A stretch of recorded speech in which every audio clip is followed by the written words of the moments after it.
So let's get started. Let's go to Isaiah 30, verse 15. Isaiah 30, verse 15.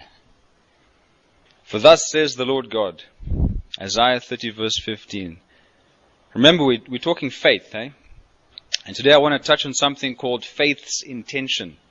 Faith has an intention. Now remember, we all know God is a creator. Okay? If God is a creator, and we say He is as big as He is, then He can create intangible stuff, as well as the tangible, right? I mean, He created the world, the animals, the people, but He also created intangible mechanisms and systems like laws. Gravity. Can you imagine Julian coming up with gravity? And he comes to me and says, Dad, I've just invented gravity. Wouldn't that be something? But now God can create the intangible stuff. And guess what? He created faith. And when He creates stuff for a purpose. Ecclesiastes, I think it's chapter 3, verse 2, he says, there's a time for everything to be born. When I look at that, I don't just see the people. I see the laws, I see the systems, I see His organizations, I see the intangible as well as the tangible. There was a time for everything, and He did it on time. He did everything on time. So, what I wanted to talk about and touch on was faith's intention. When He created faith, the ability for us to believe. Because remember, He can't create outside of Himself. So if He's talking believing, it's because He's a believer. That's just how He is. In fact, it's amazing. In Genesis, when you go to the Hebrew words, and you go to your concordances and go to your resources, in Genesis, there's one word where God said, let us make, but before He said, let us make, the scripture says, God said. When you go and dig around just in the word said, there's a conception in the word said. The conception is He saw it before He released the words. Just in God said. So before let us make, I see it, it's coming from inside of me, and the picture is going to look like let us make, and whatever He finishes that with. Just from said. Now that's one word in that book. It's amazing. So he always has a conception first. Now remember, if He has to work like that, and then the very same passage reveals to us that He made us in His image and His likeness, guess how we operate? Just like Him. We may not realize because we've not been taught. But there's a mechanism that works inside of us. When we want to create something, guess what? We have an idea. We don't just create and then have the idea. But after that, that's horse before the cart. We think about something. Hang on. This might work. Then we create it from the idea. So the conception is first. So we do the same thing. We go to said. The word said in the Hebrew. God said. But we go God said on the inside. We have an idea.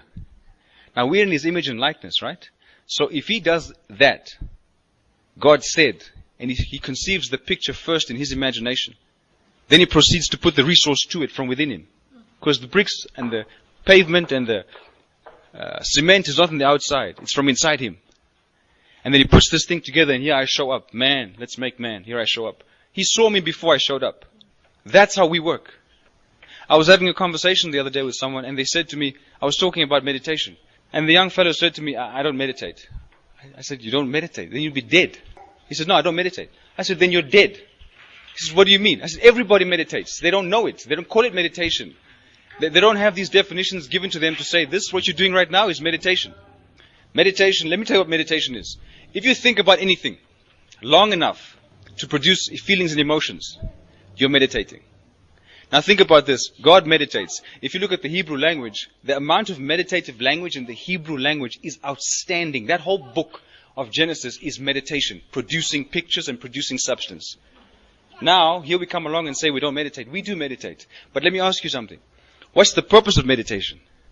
You see, when God creates something, we're talking about faith's intention. When God creates something, it has a purpose. There's a time for this thing to be born. Why? I have a reason for it. There's a purpose for it.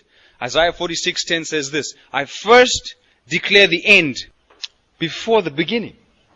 So here's what happens. Omega shows up, then talks to Alpha. Same guy. So that's how he works. So he says, I finished this thing, but where does He finish it? Imagination first. So when we talk meditation, there's a purpose and there's an intention for meditation. If we don't set a purpose and an intention for meditation, I was telling this young man, then how do you know when you get there? How would you know that you're achieving something in this process of meditation along the days, weeks, and months that you pursue this habit or you pursue this exercise? How will you know when you arrive? Because the moment you start meditating, depending on how much time you have available to do meditation, You start thinking about something and you start to connect to it. Just by becoming conscious of something, you start to connect to it. If I start thinking about my mom now, there's feelings associated. She's not giving me feelings from there where she is. The feelings are coming from inside because of the picture I hold. It's meditation. Now I can change the feelings if I change the information about Mummy. Then I can treat her differently. Then I can see her differently. The person never has to change. Never. But I have a choice whether I want to interact with the person because they choose not to change. Because this relational aspect may be damaging to my life and my space. And then I can say, no, thank you. But I choose to see you in a different light for my health's sake. So I'm free from you. Because I have the ability to imagine and meditate. So, God said. God said. And there's conception in that. So let me ask you. We created in His image and His likeness. He creates all this stuff from conception. Do you know how much we are creating?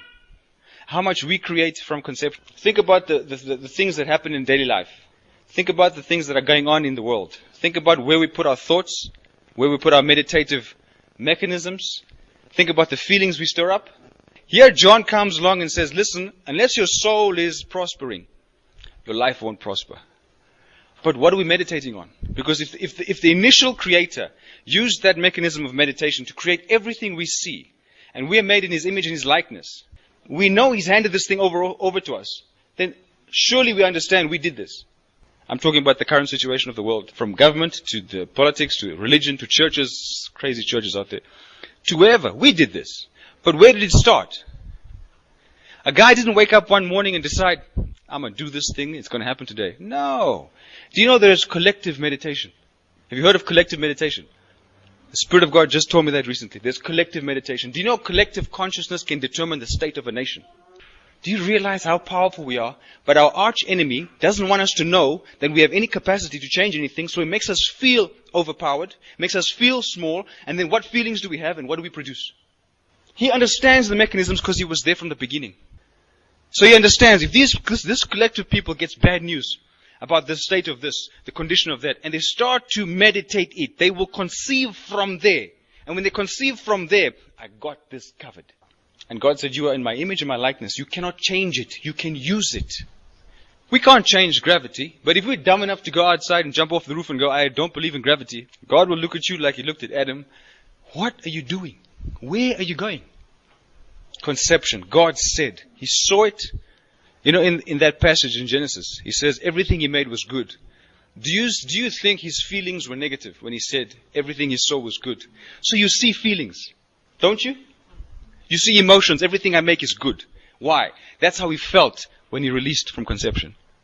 Now, if He's doing that and we are in His image and likeness, and collectively we have a power called collective consciousness, can we not change things without engaging in fleshly wars out there? Paul comes along and says we're not supposed to wrestle with that stuff out there. Why? Paul understood we have divine mechanisms, divine equipment. We can engage and make changes.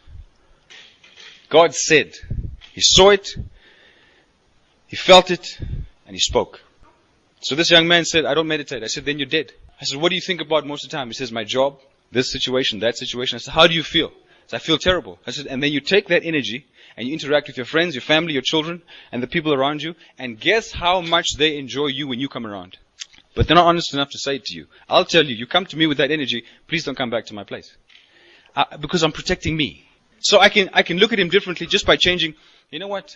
Actually, there's some good points about him. I won't come close to him to build a relationship because if he doesn't change. But for my sake, you know what? God, you made him. There's some good things there. I may not see it, but help him get into it. But until then, that door's closed.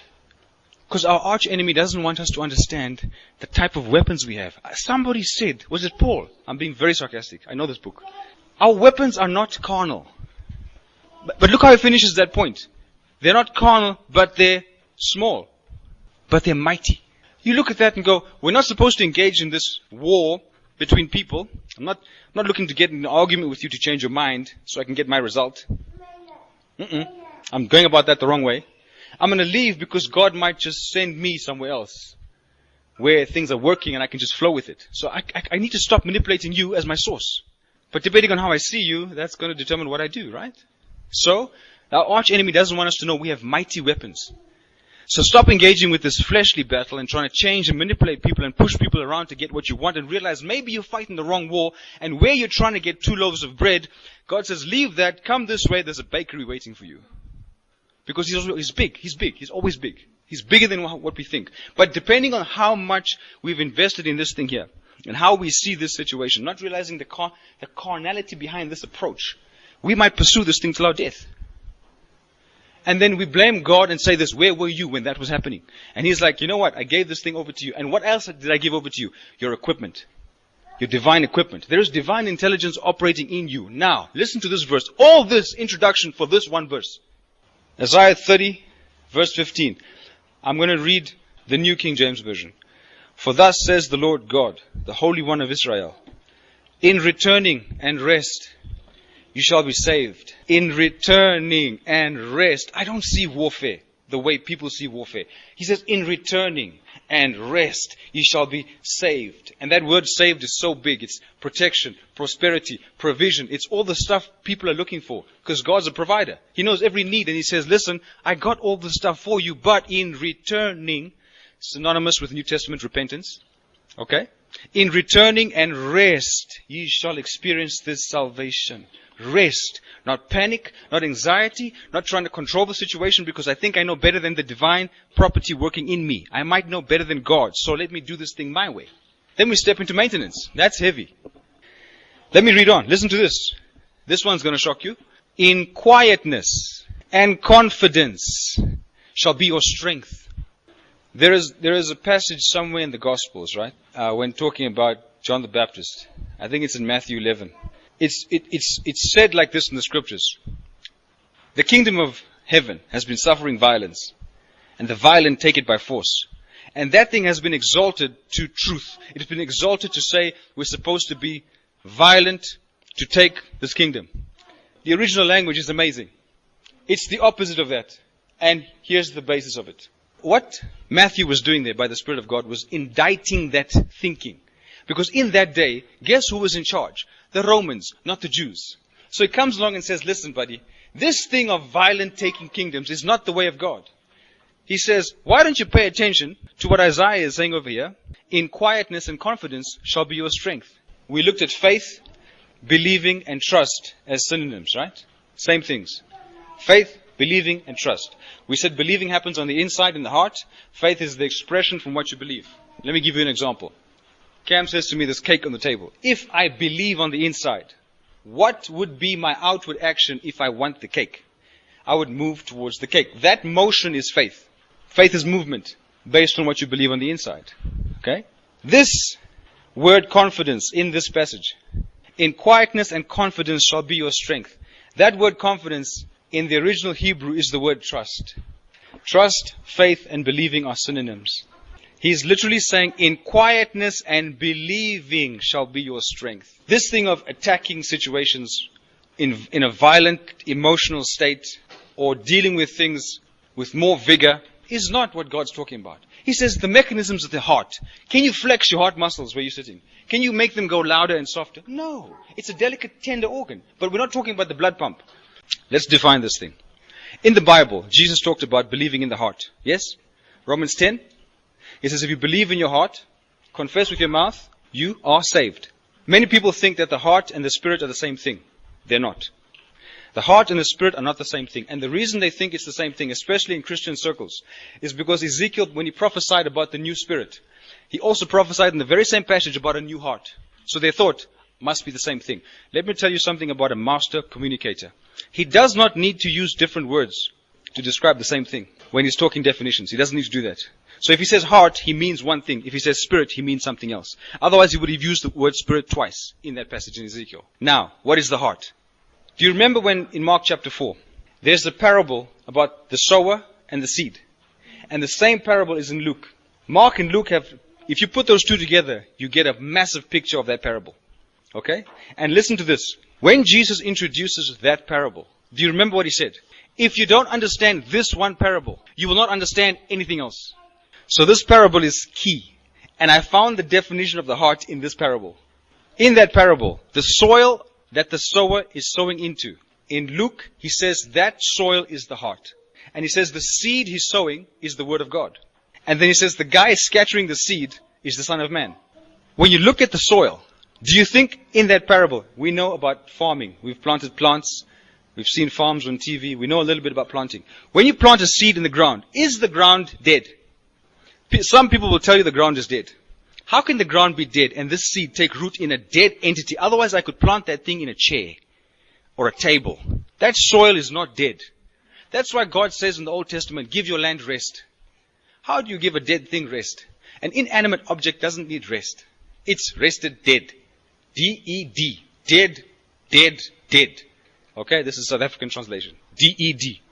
The soil is not dead. Now Jesus says the soil, in Luke's version of the parable of the sower, he says the soil is the heart. Now you realize this heart is alive and has a capacity to produce whatever you put in it. If we know the heart is alive, the soil is alive, that means the heart is not a static entity. It's not something like inanimate. It's a living thing. That means it has a function, or listen to what I discovered. It is a function. It's in motion. It's living. Anything God makes is alive and will stay in a constant state of motion until the end of that thing. So the soil and the heart are synonymous. Jesus said they're the same thing. Now we realize the heart is a living thing. The soil is a living thing. But I want to tell you something. The heart is not something static like a photocopy machine. You put an image on it. I've heard this said somewhere. That's why I'm addressing it. You put an image on it, and then that picture stays in your heart, and then you operate from it. The problem with that is Jesus said something else. He said this heart is alive. Because you can put stuff in it, and the heart will produce based on the seed. And the conditions maintained for that plant to grow. Okay? So he says the heart is alive. Then he says it like this. He says, as you put the seed in, there are different types of hearts. Remember, there's 4 different types of soil. There was the wayside. There was the thorns. There was the deep soil. There was the shallow soil. There was the rocks. So you realize there's different types of hearts. But there's one creator. So he wouldn't have made a different heart for everybody. It means we did something in our lives to change the state and condition of our hearts. Because we messed up with this. We messed up the soil. Now, here's what I saw. If we can mess up the soil, and Jesus comes on the scene and says, I've come to heal the brokenhearted, we can fix the soil. That means this thing is not static. It's a living entity. Then I realized something. It's in constant motion. And whatever is put inside, it will produce. So when we talk about the heart, we're not talking about something that is static and constant, like a photocopy machine. We're talking about something that's alive and living. It actually is a function of the subconscious mind. It's a function of the subconscious mind. And let me tell you something about your subconscious mind. I don't know why we are going down this road. The subconscious mind, depending on what's in the heart, when the heart produces its harvest, that subconscious mind will attract to that life based on that plant. Let me say it another way. If I plant peas in my heart, a silly example, and a pea plant grows, okay? Guess what that pea plant will attract to my life? Peas. Where's the principle? Everything produces after its own kind. Like will attract like. Now you find it in marriage. People married 2-3 times, get divorced, marry again 2-3, and they keep saying, I've talked to people, you must have talked to people. It's the same guy in a different body. It's the same woman in a different body. How could I make the same mistake? We get to a room full of different kinds of people. I'm attracted to the very one I just got divorced from. Why?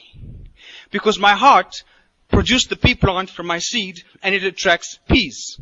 So I keep attracting peas and thinking, see, this is angelic motion. No, it is not. It's not angelic motion. And then they say, no, there's demons attacking my life. Hold on. You give them that much credit for who we are. So the subconscious mind has an engine in it.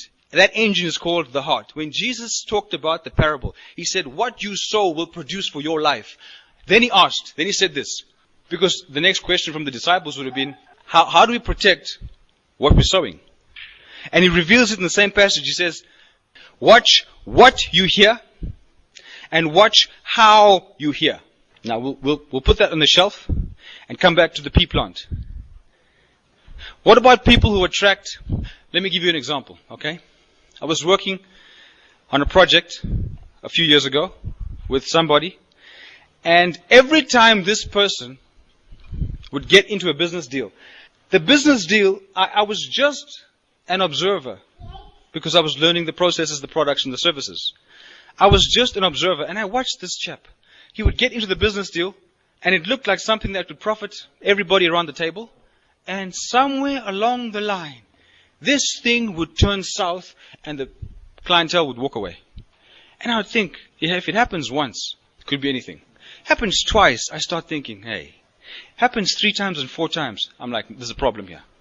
Why are you able to get the business deal to come to you, and from that point on, it tends to destruction, and then it ends? I was around this fellow for a couple of years, and I discovered something.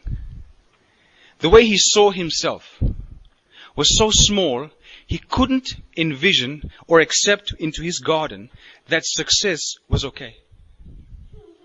So he sabotaged every deal at the point of closing the deal, settling the percentages, settling the financial payments. Right there, he would sabotage it. And I'd watch and think, why are you saying that? This is a simple matter. And I'd like, hold on.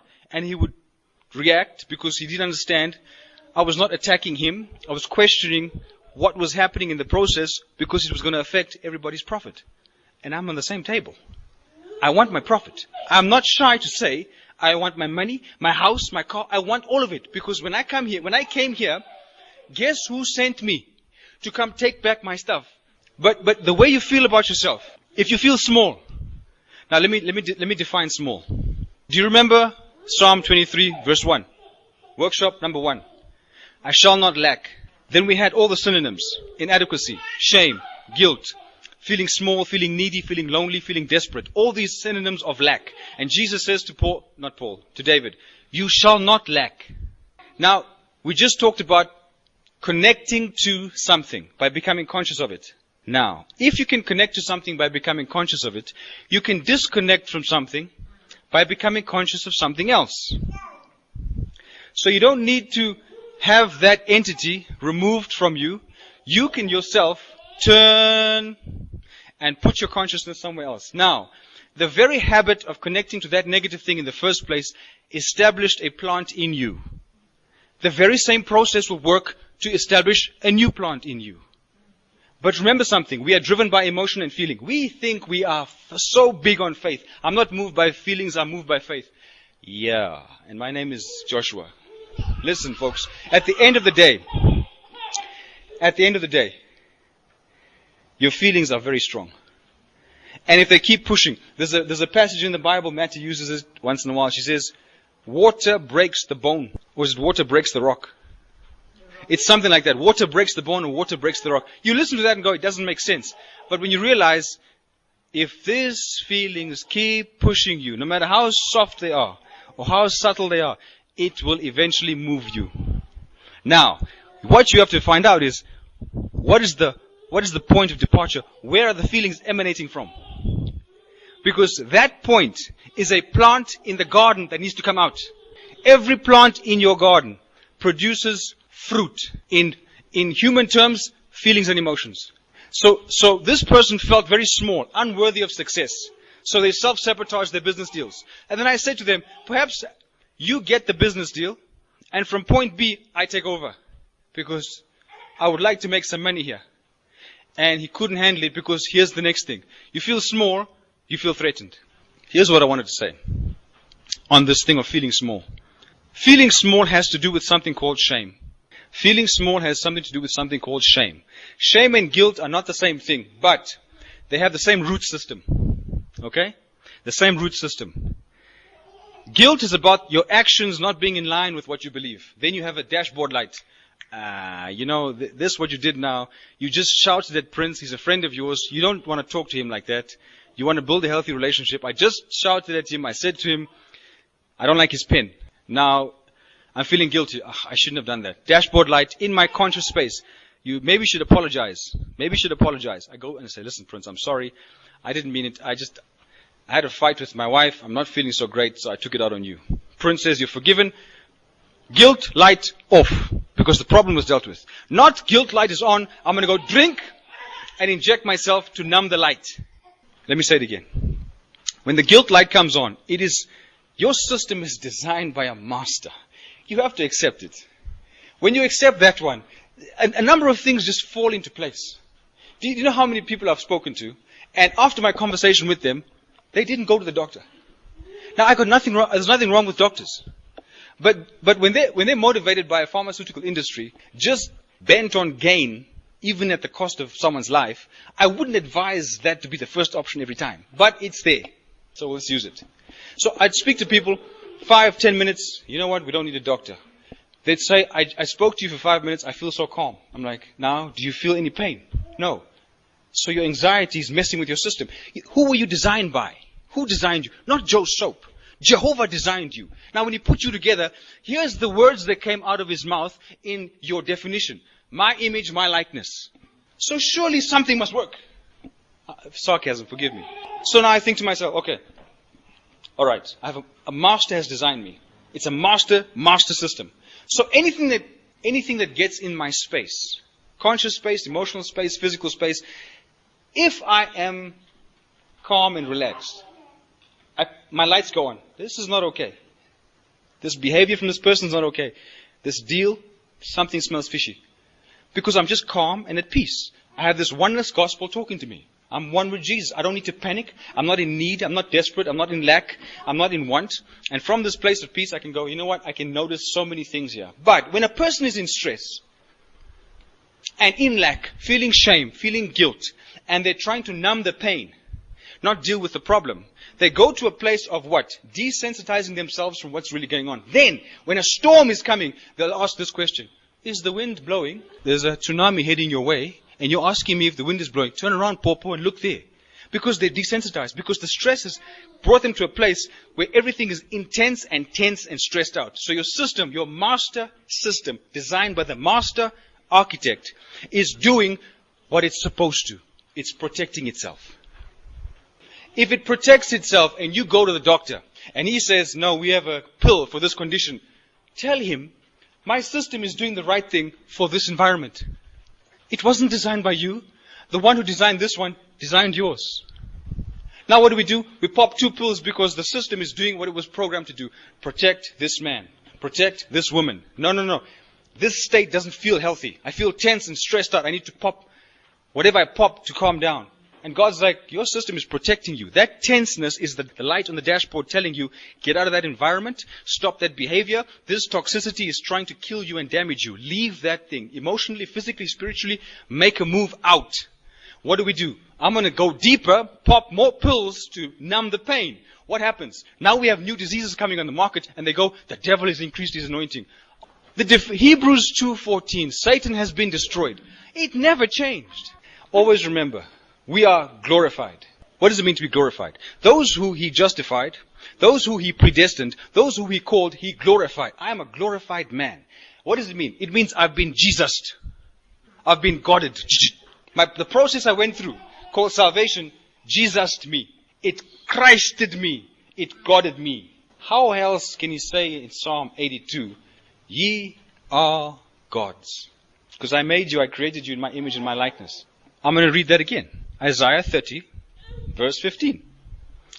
For thus says the Lord your God, the Holy One of Israel, the Holy One, the Holy One, the consecrated One, the separated from the normal crap in the world One, the one who operates outside the paradigms and parameters of the world, consecrated, separated from all this nonsense, that one in whose image and likeness I am, says to me, in returning and rest, you shall be saved. You shall experience salvation. In quietness and confidence shall be your strength. And that word confidence in the Hebrew is the word trust. So let's read it again. Trust shall be your strength.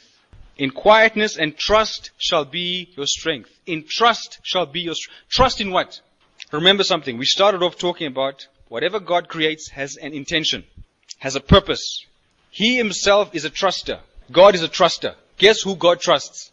God trusts himself. And from that self-trust, he produced us. And had the audacity to say, this, what I've just produced, is in my image and in my likeness. From that place of trusting himself to do the job right the first time. I found one verse to highlight my posture of trust. Romans 8:28. Let's go there. This is my posture of trust. Now, when we talk about trust, we mentioned trust, faith, and believing to have the same root system. They're synonyms, right? Trust is about reliance. It's about leaning on something. Like if I lean on this chair, you'll never find me check if the chair is going to hold my weight. I just go and lean on it. That's trust, because I trust that this thing won't fall apart. Okay? So I rely on it, I lean on it. In trust shall be your strength. Trust and faith and believing has an intention. It was created with a purpose. The purpose was to be directed to God. I direct my trust and my faith toward God. Have faith in God, Jesus said. So when He created trust, because He Himself is a truster, and we were in His image and likeness, that's how we were created, we also were trusters. Now, being trusters, He comes along and says, take that trust mechanism and direct that satellite puppy towards me. What I've done for you, what I've said about you, believe it. Lean on it. Trust that that thing is working. We have to trust that what He did covered us. Man, we have to trust that what He did covered us. The moment, remember we talked about becoming conscious of something connects you to something. So if I become conscious of something, I begin to connect to it. The connection is established the moment I have the feelings and the emotions about it. Then I know I've connected to that thing. Simple. We're simple beings. But magnificent. Okay? Now, David comes along and says, I shall not lack. No inadequacy. No distress. No want. No desperation. No loneliness. And we think, Paul comes along and says to Colossus, hey, fellows, you are complete in Him. There is none of these things in Him. You are complete in Him. Now our question is, if it's done, we have to just connect to it, right? Because it's done. We trust it's done. So our business is not to make it done. It's done. He has given us all things that pertain to life and godliness. The book of Peter said so. So we have everything. Everything has been given to us, but we have a responsibility through this very same mechanism of meditation to connect to the finished. And how do we connect? We start off the same way where we connected to the unfinished. Remember how we connected to the unfinished? We heard it. How did we hear it? Many times. When did we hear it? All the time. So we began to connect to unfinished business. We began to connect to separation gospel. And what did that produce in us? Fear, anxiety, insecurity, and shame and guilt. Shame and guilt. Shame. What is shame? What is guilt? Guilt is that dashboard light, like we said now. We did something that is violating our conscience because of our belief system. We have a value system that says that's not the way to talk to Prince. Dashboard light goes off and says, you've just violated your own belief. Fix it. I'm not going to go out and numb the pain. I'm going to go and apologize to you so the dashboard light goes off. Then what is shame? Shame and guilt have the same root system. But shame is not about what you've done. Shame says this is who you are. You are that filth. You are that rubbish. You are that leftover. You are that rejected one. Everything in absolute contradiction to I shall not lack. One line from David. Now how do we connect to lack? How do we connect to shame? How do we connect to guilt? Listen, I was having a conversation with a guy who was struggling with homosexuality. So I said to him, what's the problem? Why do you always look like that? You say you're an homosexual, then why don't you just enjoy it? I know he's a believer. I've heard him pray. He said to me, I can't go on like this. I said, then stop. He said, but I can't stop. So I said to him, do you know what's destroying you? He said, this thing I'm doing. I said, no. That thing you're doing was paid by Jesus. Do you know that? He says, yeah, but why does it bother me? I said, your self-loathing is killing you. The shame, the self-loathing, this crap is who you are, is destroying him. Not the act. The act was on Calvary. There. Dead. So how do we connect? How do we connect? He's doing this thing for year after year. And then they get stuck in something because something happened as a child or in their growth. And they made an association and they thought, you know what? In their pain and trauma, they took a left, took a right, did some things, got hooked because they found some comfort. We can't blame anybody. We all did it. So what do I say to him? I say, listen to me. Why don't you pretend what Jesus did is true? For real. For you. Forget everybody condemning you for your lifestyle. Just for you. Look at Jesus. He said, how? I said, the very same ability to conceive that God has. You have it because you're in His image and likeness. Come with me. I said to him, let's go to Calvary.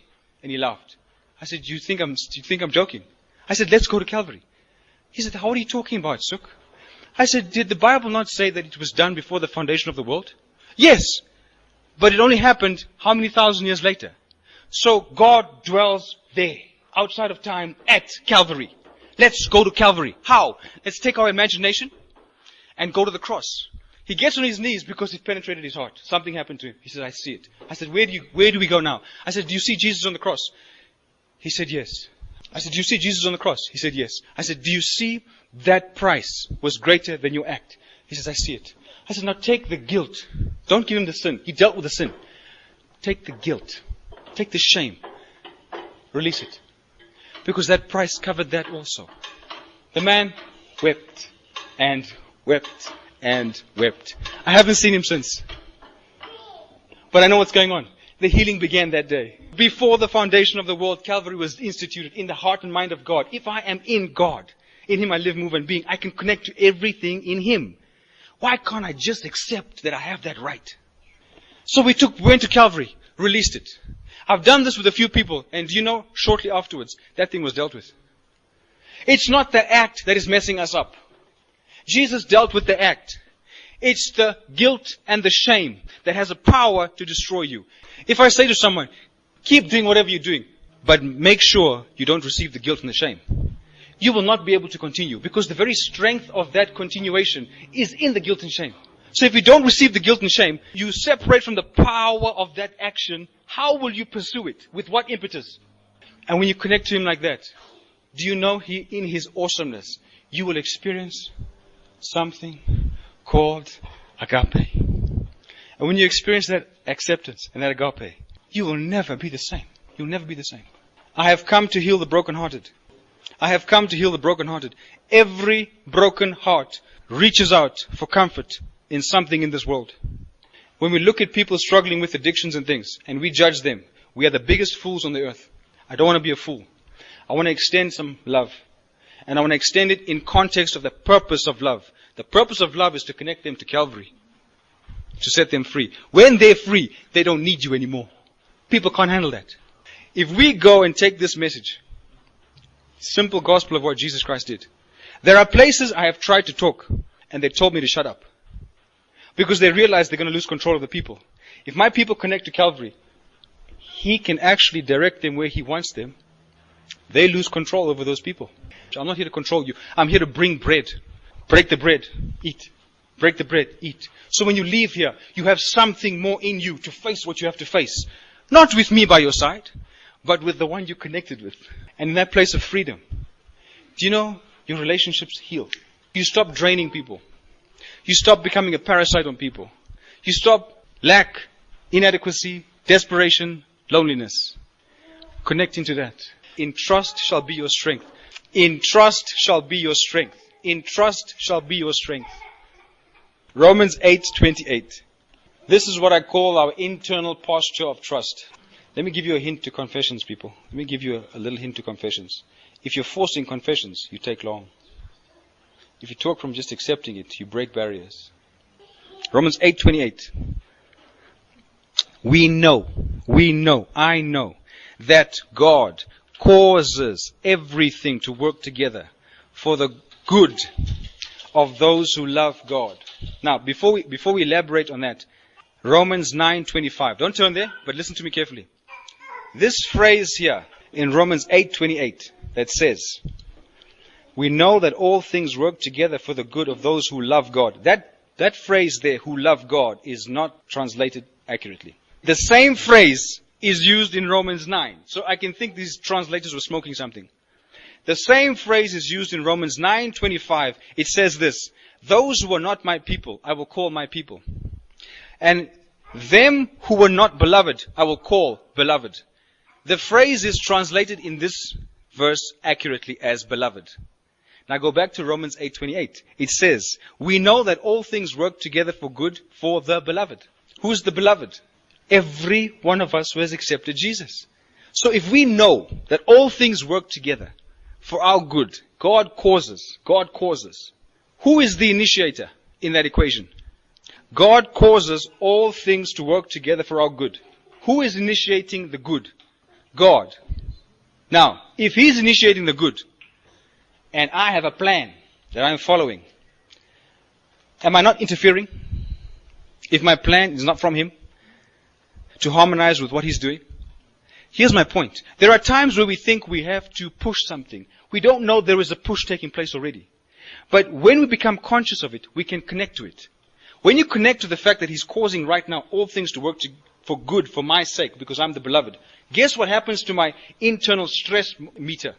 It drops. Why? There is one Jehovah, divine wisdom Himself, causing. There's a motion on my behalf by God Himself. Here's what I'm going to do. I'm going to pull up a chair and sit down. This is going to be awesome. In the midst of people panicking and throwing their toys out the cot, this guy is sitting down and relaxing. What's wrong with him?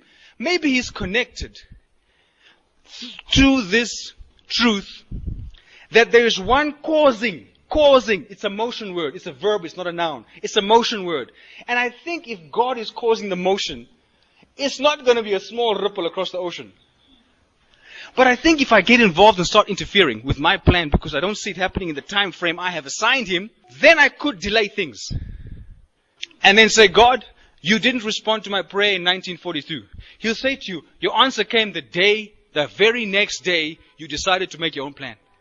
How can you say that, Sukesh? I talk to a lot of pastors, okay? For some reason, there's favor there. That's him causing. I just show up somewhere and go, okay, who am I talking to? And he makes it happen. There are pastors who are doing some amazing work in this country. And some of the most amazing testimonies to me have been this. The student didn't have a car. They needed a car to keep coming to Bible school. Their car was stolen. They come to the pastor. Pastor, what will the church do about it? This pastor who is doing good work knows there's a bigger scheme of things going on here. And says, son, trust God. Because if you can trust Him now, in this little matter, you can trust Him later when the responsibility increases. So they're not creating a dependent on them. They're channeling them to connect to the source. Those students would hold on for a day or two and then leave Bible school. And day 3, someone comes and blesses them with a car. And the pastor says, who's the car for? It's for that student. The student left. But the car came. One day. Couldn't wait one more day. And I hear testimonies like this and I think, Suk, just hold on. Because the one causing the motion doesn't sleep, doesn't slumber, never fails. Never forsakes me, never leaves me. If He's the one doing that, and He is the one who created the planets and all this beautiful stuff we see, then surely me can trust that it's okay. There's nothing to worry about. Can I elaborate like this? Listen. We say we trust Him with the afterlife. Which is greater? This one or that one? We say we trust Him with our eternal salvation. Which one is greater? That one or this one? Why are we struggling with the small one? And then admit to trusting Him for the big one. Is there no discrepancy there? The dots don't connect like that. They don't. You're telling me you're trusting Him for something you have no idea about, no proof for. It's a total unknown, just based on some writing in that Bible. Yet here today, we are struggling with He's causing good things to happen for you. And you're comfortable with the unknown there. But today, in this lesser one, this small moment, whether it's 200 years or not, we struggle in the small moment, but we trust Him for the next million years, man. We're good. Really? How did you get faith for that one and struggle with believing Him here? He's causing. And if you look at the words in that verse, go to your commentaries, go to your Hebrew concordances. It's ongoing. Do you know how ongoing it is? It's based on who He is. And He is everlasting to everlasting. So whether you stay for 100 years or 1,000 years, He will keep causing. Motion will keep moving for your good. And He will never stop because He is faithful. He will never stop causing good to happen for you. Because you are the beloved. Folks, the beloved. Let me ask you something. We come back to marriage. When we first got married, do you remember how we felt? Those of us who are married. Do you remember how we had that insatiable desire to be with that person? The affection we had for that person. The thought of what a life to be together. Do you know God never leaves that stage with us? He never leaves that stage. Never with us. That's the beloved whom He is causing all things to work together for whose good? For the beloved. Why? Because He's in that stage. That matrimonial, when they go on honeymoon stage. He stays there. That's who we're dealing with. Now, I'm talking gospel of oneness. How many of us in this room feel inadequate, lonely, desperate, lacking, emotionally? Those lights are off. I can look at your face and tell you, those of you who understand what I'm saying, the lights are off. That dashboard light is off. Why? Because we're just looking at him. We're just looking at what he did. And we're just putting it in language to reach where we are so we can go, I can connect to that. I can connect to the fact that he's causing. I can connect to the fact that if he's still in honeymoon stage with me, in that initial bridal stage with me, bride and bridegroom stage with me, if he stays there, I can connect with this. Are you feeling the love of God? I'm feeling the love. It's all over me, man. But that love we're feeling now, that's him. That is the cure for every broken heart and every addiction on this planet, is that love. That homosexual, I believe, is delivered. It was too much emotion that needed healing there. But he thought it was so big. It wasn't big. He just had to connect to what was done. It was finished. See, every homosexual, somewhere in their makeup, understands it is not normal to be homosexual. Because let's say Joe Soap is homosexual. If it's okay for him, it's okay for every other man on the planet. If it's okay for every other man on the planet, in one generation, we cannot multiply and be fruitful. We wipe out text in the Bible. If we challenge that, we are out of order. And God, whatever He makes, reproduces. If anything comes together and doesn't reproduce, it's not Him. So every homosexual knows something in them is out of whack. That's why they can be some of the most emotionally unstable people. They're good people. They're looking for the same things you and me are looking for. Love, comfort, a good life. But they don't know this. Some of them don't know this. Some of them do. And they're changing. Homosexual, porn addict, drug addict, coke addict, whatever, it doesn't matter. When you look at the cross, it's dealt with. It's finished. But the thing destroying the people is they take the guilt, they take the shame, and they let it try and define who they are. But those definitions come with a negative energy. That negative energy is the power that keeps them stuck in the habit. I came to heal the brokenhearted, he said. I came to heal the brokenhearted. What? Did he not know that brokenheartedness was not the only problem on the earth in humanity?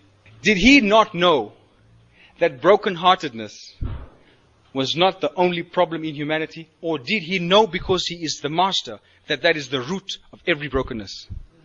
And he came to deal with the root, just like he dealt with the root of the fig tree. He came to deal with the fig tree of humanity. He says, I came to heal the brokenhearted. And we know God is love. So what's he saying? Once you experience, just become aware of how you feel right now. Imagine that thing increasing in intensity. Where would you go and drink and eat? Nowhere else. You would come back to wherever that thing is.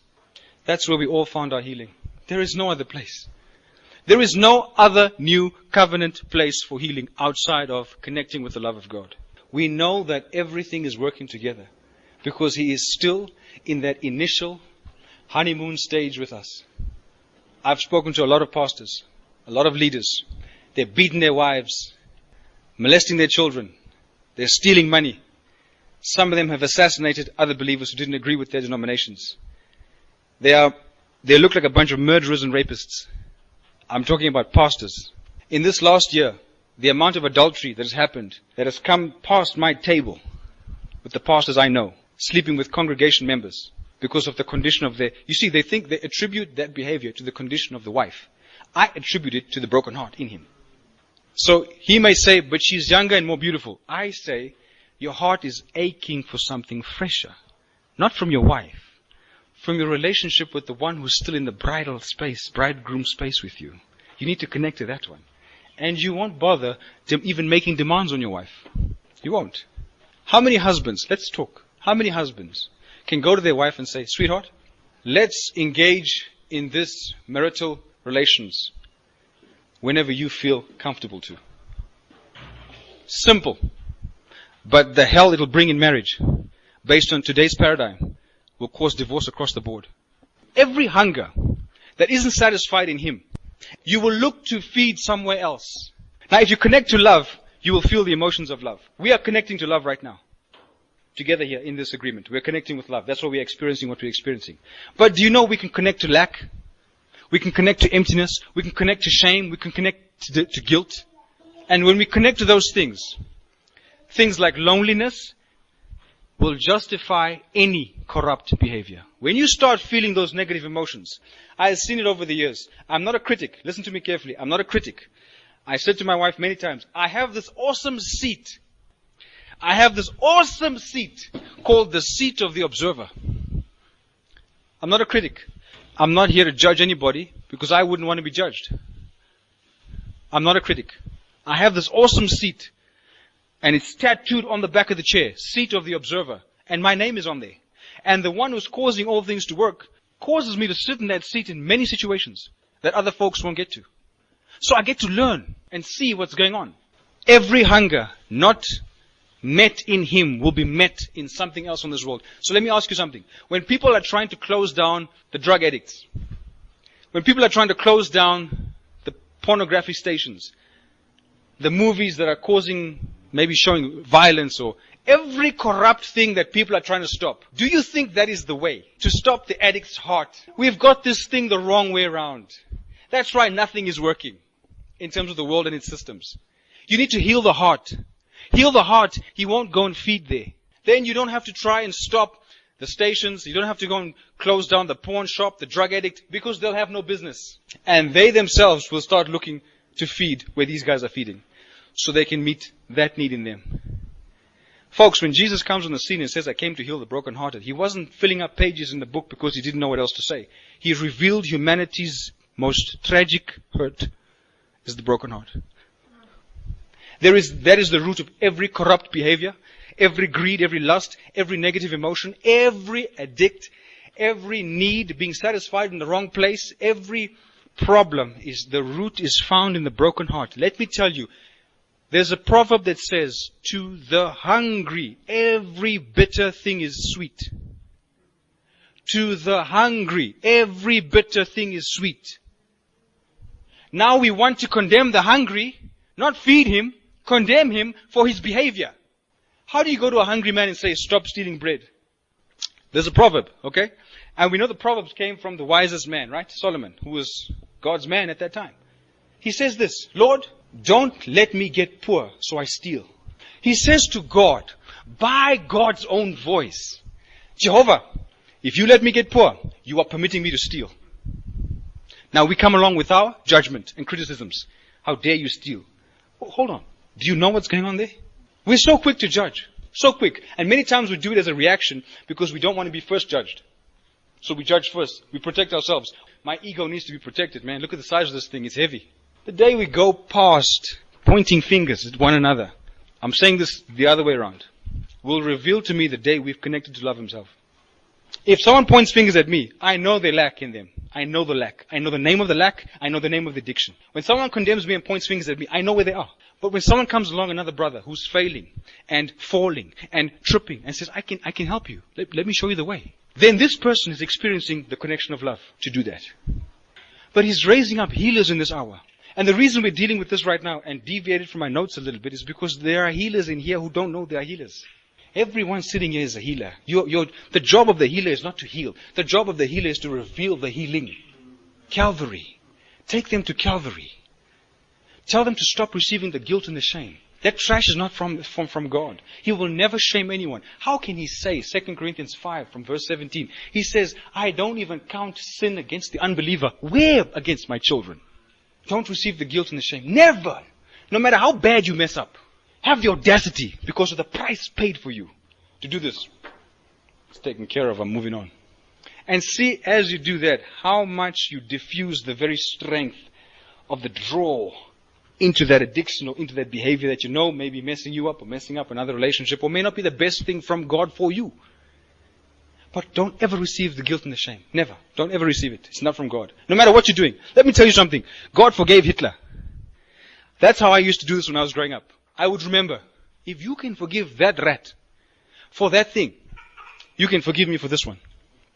And I grew into a place where you get saturated. You get overflowing inside with this truth. And it comes out of your pores, man. That when you talk to someone who's struggling, they don't shut down. They can feel there's a little bit of acceptance. There's a little bit of understanding. And when you do that, they open up. And when they open up, you pour in that good stuff. You fill up that empty tank that's starving for something good. Because you're connected to the source, the tap Himself, who remains in the posture of having just gotten married with me. In that heated, fiery furnace of romance and love. And I talk to you. And you open up and go, what is this? And you're like, this is the good stuff I'm enjoying. Do you want some more? His name is Jesus. He's real, he's alive. He just showed up. You're feeling him. And you can leave and not claim ownership over that person. And leave them for their journey. They might come back to you and say, what's part 2? There's no part 2. That's everything. Here's how that thing works. Now you have to give it away. Find the person, your wife, your children, give it to them. Let them go and give it somewhere else. And let the ripples cover this and inundate this earth. And we are the messengers, Julian. We're the messengers of the one who's the most hopeless romantic ever. He's here right now. He's talking to all of us right now. He's saturating hearts right here. Don't resist him. Never resist him. Never. What you can do now is think to yourself, because he honors it. Remember something. He is so big that he can honor your intention that's not even spoken. He can honor a desire not verbalized. Just in your own heart, do this. Give me more. Fill me full. Increase my capacity for more of that love. Come on. Give me more, Jesus. Just increase that tank on the inside so where it could hold 5 liters, let it hold 10 million liters, God. I want more of you, Jesus. Then when you show up, let me tell you something. I've been in places where I just spoke and bodies were healed because of the presence of this thing. Because they didn't realize that the guilt and the shame came with a negative energy and was damaging and breaking that part of the body. When they dropped the guilt and the shame, the body was able to heal because the body is designed by a master who remains in this state of honeymoon with me in fiery romance and love. Don't look at me like that. And love. My wife has these faces. It can move me to tears. It's terrible. But that's Jesus. That's God. The day of pointing fingers is over. There are people hurting out there. If we can't bring light, then we bring in darkness. There's no gray area. If we can't bring light and healing, let's not get involved. It's simple. It's black and white. It's math. 1 + 1 is 2. If you can't bring something to heal and to help, don't get involved. Walk away. Don't even look in a certain direction with a certain tone in your face. Don't do it. Because you contribute even with intention. And if you have to program and train from today to have a different intention, even if it's difficult at first, there is no labor in the Lord that is in vain. I have realized these scriptures' truth. You can have an intention to like someone you don't like and keep working on the inside without saying anything. And one day you look at them and there's light in their face and you go, you changed. And they go, no. And you go, I have changed. From intention. Because intention, when it was created, came with a purpose. That way. Calvary way. Cross. Jesus. The cross. Go to Calvary. Go to Calvary. Tell the people to go to Calvary.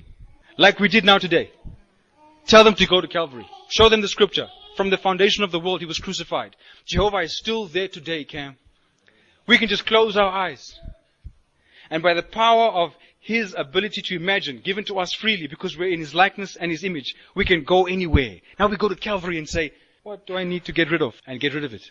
Don't let the energy, the guilt, the shame, the energy of that negative action stay with you. You leave it there also. And then you walk free. I was listening to part 2. I'm closing. I was listening to part 2.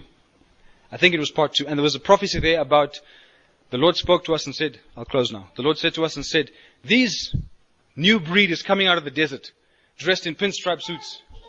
And I went home and I said, Lord, pinstripe suits in the desert. He said, the desert couldn't extract their value and their worth. Couldn't touch it. That's why when you saw them, they were just dusting it off. You will never find value and worth for you until you connect to Calvary. Drop the shame, drop the guilt, drop all those negative feelings, connect there, see Jesus paying the price, experience it by just connecting to it, become conscious, you start to connect, stay conscious, purpose, and stay intentional about connecting, about being conscious of something. And just by the mechanism of how God designed you, you will begin to change things inside of your heart. Your soil will change, and the wrong plant will just die. If you, Mark chapter 4, if you can't understand this parable of the sower and the seed, how will you understand anything else in the kingdom? Romance. He stays in this fiery romance and love stage of the initial time and stages of marriage with me forever. He stays there forever. And do you know this? He is the only one with the ability and the capacity to behold me and every human on this earth individually at any given moment in time. Right now, He's beholding me. And because I keep connecting to it and I'm conscious of it, my feelings and emotions can't entertain guilt and shame. The tanks, when they're full, they dissolve crap quickly. If anybody here, listen to me, I'm going to go with Jesus. Anybody here has been dealing with guilt and shame over something you're doing or have done or keep doing, it doesn't matter who's pointing the finger and how sincere they may be. They just don't know better. You don't need to react to them, because their training says the way to fix the situation is to manipulate a response. God says we're going to go supernatural. Super is above natural. And above is Calvary. Look at Calvary. That thing was dealt with.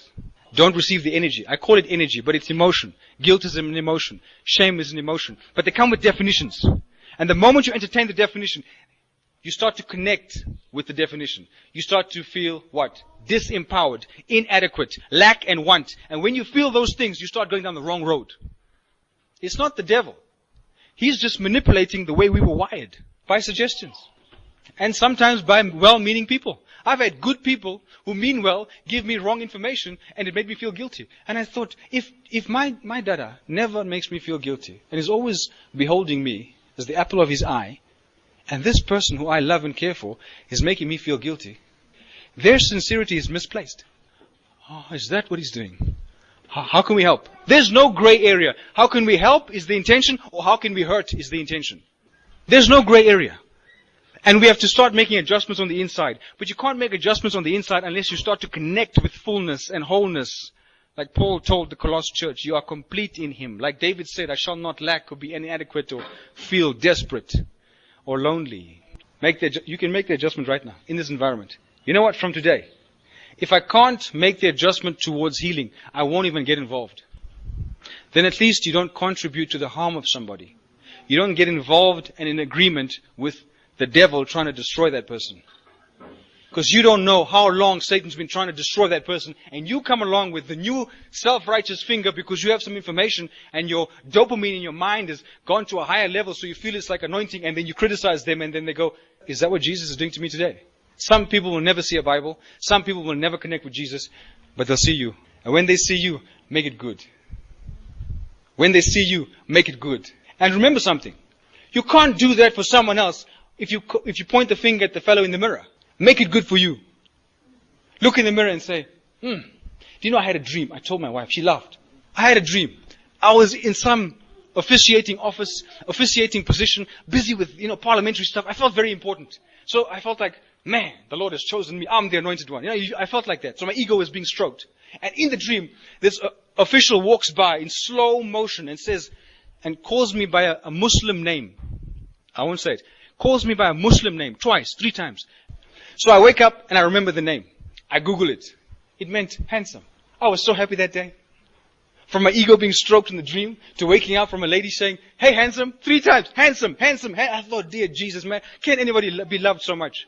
Now, if I talk like this among people who are feeling condemned, they will criticize me for being egotistical. But because people are feeling love here, we can joke. You see, when you can rest, love is walking around. When you're touchy and edgy, you know where you are. Then don't do anything for anybody else. But remember the point of this conversation. You can't give to anybody if you're treating the one in the mirror badly. Because he too and she too needs some kindness. And, let me tell you by the Spirit of God, some forgiveness. The person in the mirror needs some forgiveness. First, give them permission to let stuff go. My wife said to me the other day, yesterday, despite all your quirks, and your nonsense, and your ego trips, and your delusions of grandeur, I do love you. And I thought, Mustafa again. That was the name, Mustafa again. Handsome. I said, Lord, you're just spoiling me. But how do you experience stuff like this unless you're experiencing Him? Connected to Him. I don't care what anybody says. I don't. I really don't. Doesn't mean people can't hurt me. There are times where we hurt each other in marriage.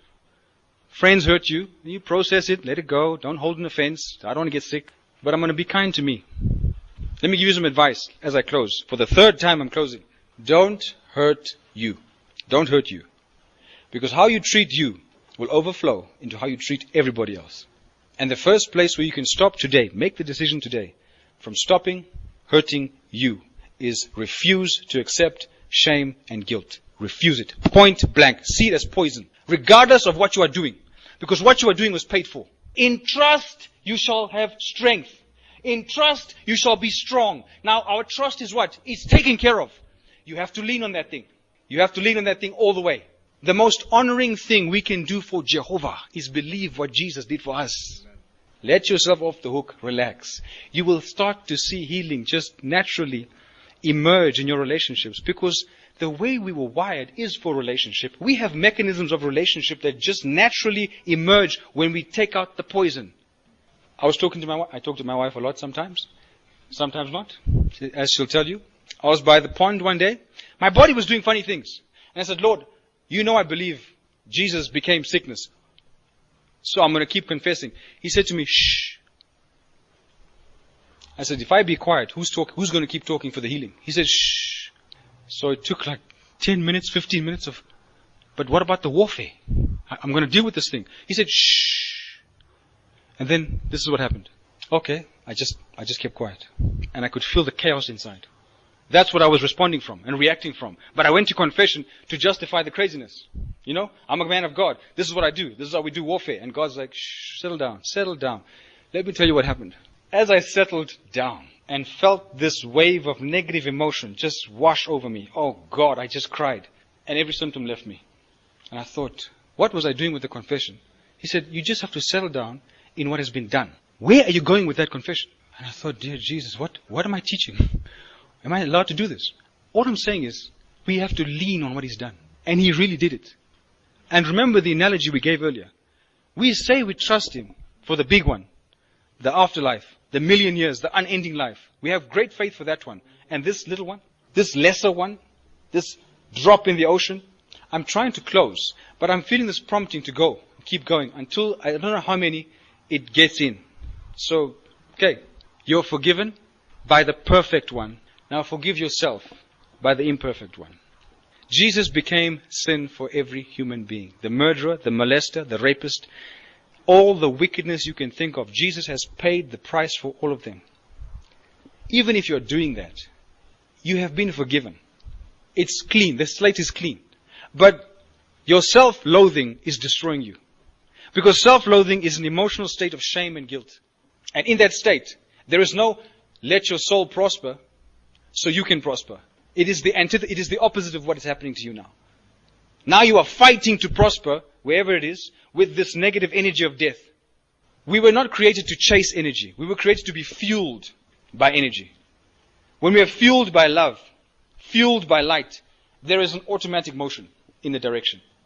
But when we are chasing something based on our definition of success and what we need to do, but we are being fueled by shame and guilt, it is hard work and high maintenance. And our bodies were not designed to toil and be in sorrow. Today, make the decision in your heart for you. Let go. Forgive yourself and throw out the guilt and the shame, the feelings that make you feel small. And you will start to disconnect from that. But even better, start to connect by just becoming conscious of His love. Just becoming conscious of His love for you. Calvary, everything dealt with. Start connecting to that thing. And the very same mechanisms you employed to go down that road will take you up there. We have it all built in. Remember, the Master designed us. Have you seen how many species of birds and fish are there? That one designed me. How many designs of planets and interstellar stars and angels and all these beautiful things we have, we can't even define or can't even articulate. That one designed this one. And I'm the only one He stamps with, this is my image and my likeness. That's me.